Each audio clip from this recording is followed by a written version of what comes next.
Hello everyone, and welcome to Power Pages Tips. My name is Nicholas Hayduk, and this is tip number 355. Updated Go Live Checklist. Way back in tip number 195, I talked about the Go Live checklist, and I mentioned that I expected that new items would be added to it over time. Let's look at what's been added since then.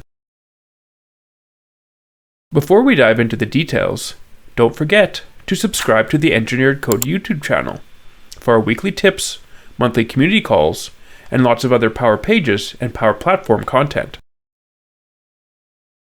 The Go Live Checklist is a great tool that exists within the Setup workspace in the Power Pages Design Studio.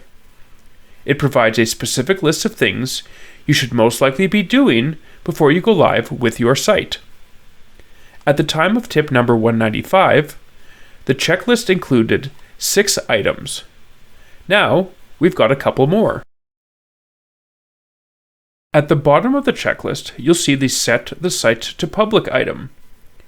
Making a site private is a great option during initial development to make sure that no one accidentally accesses your site before it is ready.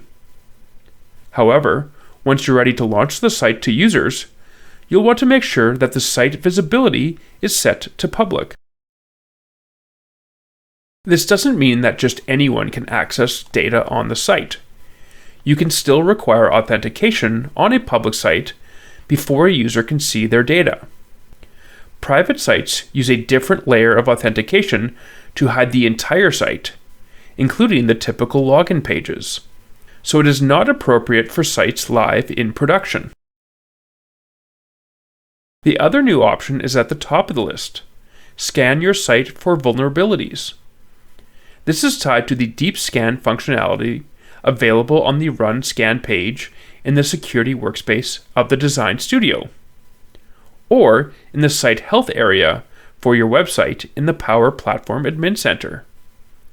Best practice is to run the scan and to address any findings before you launch your site. Thanks for watching, and I hope you found the Power Pages tip number 355 on updated Go Live checklist useful.